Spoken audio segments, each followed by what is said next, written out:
Aujourd'hui, on parle de conflit de voisinage. Si vous avez déjà été confronté à ça, vous savez à quel point c'est un enfer quand on rencontre un conflit avec ses voisins. Donc dans cette vidéo, je voudrais vous partager 5 étapes pour résoudre un conflit de voisinage.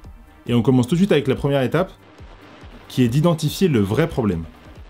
Très souvent, quand on va avoir un conflit de voisinage, le problème initial, on va un peu l'oublier et ça va finalement devenir une confrontation directe entre deux personnes.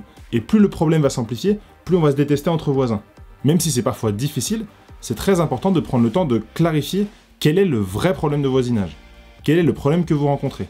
On se rend compte que dans la majorité des conflits de voisinage, les motifs qui créent ces conflits, les problèmes qui sont rencontrés par les voisins, sont sensiblement les mêmes. Ça va souvent être lié au bruit, aux fêtes régulières, aux travaux et à la gêne occasionnée, aux animaux éventuellement, des végétaux mal entretenus qui empiètent chez les voisins, la gestion des lieux communs, l'éducation des enfants et ce qu'ils font dans le quartier, des différences d'opinion, parfois des nuisances olfactives comme des barbecues. Prenez le temps de clarifier quel est le vrai problème, et détailler ce vrai problème avec des arguments, avec des faits, et pas juste un ressenti émotionnel qui dit que votre voisin est un idiot parce qu'il fait ça. Et pour régler un conflit entre deux voisins, c'est-à-dire deux personnes qui vont discuter pour trouver une solution à un problème commun, on peut s'inspirer des grands principes de la négociation pour appliquer ça dans la gestion des conflits. Et dans le livre « Comment réussir une négociation » de Fisher et Ury, un des principes de base, c'est de dire « Différenciez bien la personne du différent que vous avez avec lui ». Donc là, dans ce cas-là, faites bien attention à différencier votre voisin et le problème. Un exemple personnel, je vis dans une maison mitoyenne, donc c'est deux maisons qui sont collées l'une avec l'autre. Et on a un gros problème avec mon voisin d'à côté, parce que lui est très importuné dès qu'on met de la musique, dès qu'on regarde un film, et même parfois avec une toute petite enceinte Bluetooth. Et le problème qu'on a, c'est que lui, dans sa tête, on veut lui nuire. On fait exprès d'écouter la musique très fort, les films très forts, juste pour l'embêter. Alors qu'en réalité, je pense que c'est une faute de construction. Je pense qu'il a aussi une très grande sensibilité au bruit, aux basses, et donc du coup, ça le gêne peut-être plus que quelqu'un d'autre.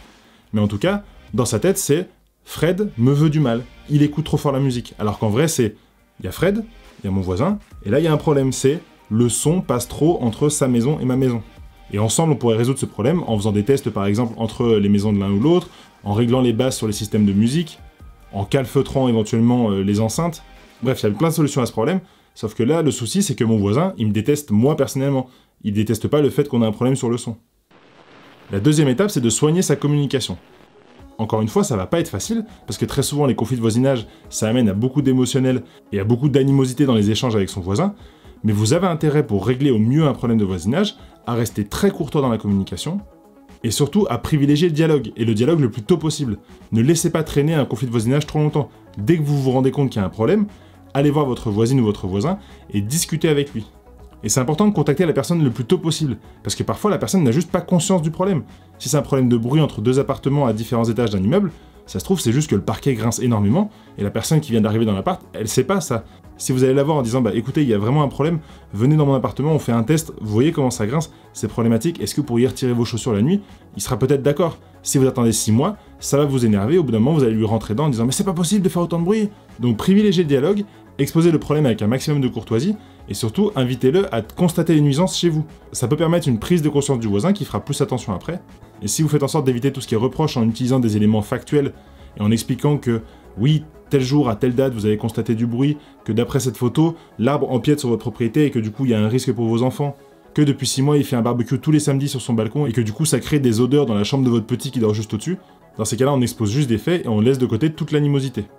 Dans la discussion avec votre voisin, pratiquez aussi beaucoup l'écoute active, c'est-à-dire de le laisser parler, de comprendre qu'est-ce qui se passe, comment il vit le problème, de bien reformuler éventuellement.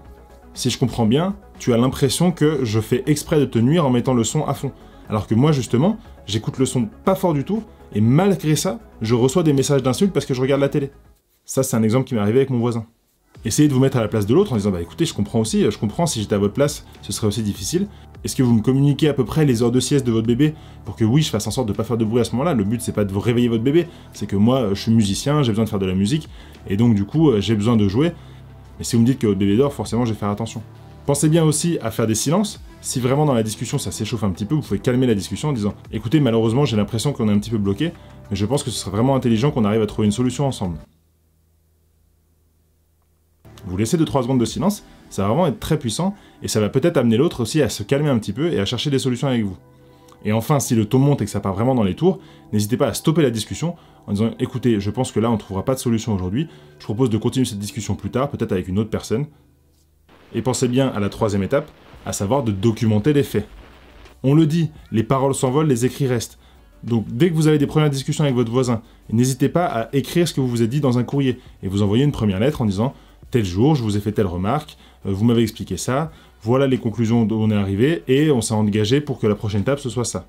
Si vous allez régulièrement toquer chez votre voisin étudiant pour expliquer qu'il est tard et qu'il faut qu'il arrête de faire la fête, et que vous l'avez fait 3, 4, 5, 6 fois, n'hésitez pas à faire après une première lettre en expliquant, en rappelant les faits et en disant « ça fait plusieurs fois que je viens chez vous, je suis venu tel jour, tel jour, tel jour, tel jour, à telle date, telle date, telle date, telle date.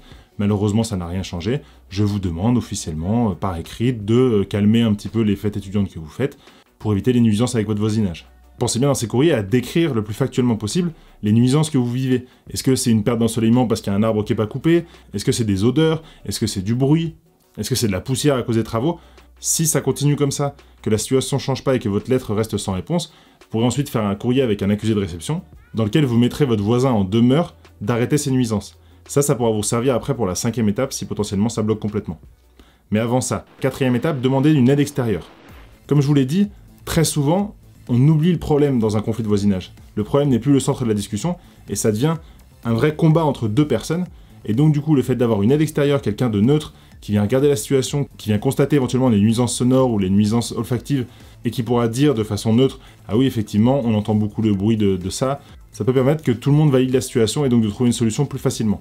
Dans certains cas, il y a aussi peut-être d'autres voisins qui subissent aussi ces nuisances-là. Donc dans ces cas-là, allez recueillir aussi leurs témoignages, éventuellement allez discuter à plusieurs de votre problème, ça pourra vous donner un petit peu de poids dans la discussion, et c'est plus juste un souci entre vous et votre voisin, c'est le voisin qui a une activité ou quelque chose qui fait que ça gêne tout le monde. Vous pouvez aussi faire appel à un médiateur, ça peut être le propriétaire de votre bail si vous êtes locataire, ça peut être le maire de la ville, ça peut être le syndic si vous êtes propriétaire, ou même ça peut être un conciliateur de justice, qui va venir constater les nuisances, et vraiment factuellement dire qu'est-ce qui se passe.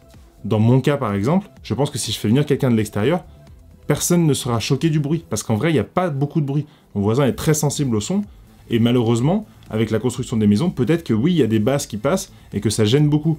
Mais vu le niveau sonore avec lequel on écoute la musique et les films, je suis pas certain que quelqu'un de neutre serait autant importuné que lui par la musique. Et surtout, on arriverait peut-être à faire des réglages sur la sono pour plus que ça le gêne. Là, aujourd'hui, c'est bloqué. Le fait d'avoir cette personne extérieure, ça fait qu'il y a moins d'affect, il y a moins d'émotions, et on peut avoir une analyse assez froide des faits et des nuisances, et puis trouver une solution ensemble. Et enfin, la 5e étape, c'est de faire appel aux solutions plus radicales. Malheureusement, dans certains cas, le dialogue ne suffit pas, essayer de résoudre un conflit à l'amiable ne suffit pas, une négociation ne suffit pas, et donc si votre voisin a vraiment des agissements qui sont extrêmement nuisants pour vous, et que vous n'arrivez pas à trouver de solution, vous pouvez faire appel à des solutions qui sont plus radicales. Alors malheureusement, ça peut tendre définitivement la relation, mais au moins vous pourrez peut-être trouver une solution à ce problème-là.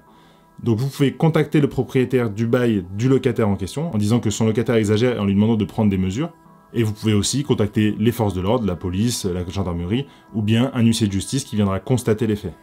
Et parfois, quand la personne que vous allez avoir en face de vous est très difficile dans la discussion, la négociation n'est pas toujours facile. C'est pour ça que j'avais fait cette vidéo où je vous expliquais comment négocier avec les gens difficiles. On se voit là-bas ou dimanche prochain, et d'ici là, négociez mieux et soyez audacieux. Ciao!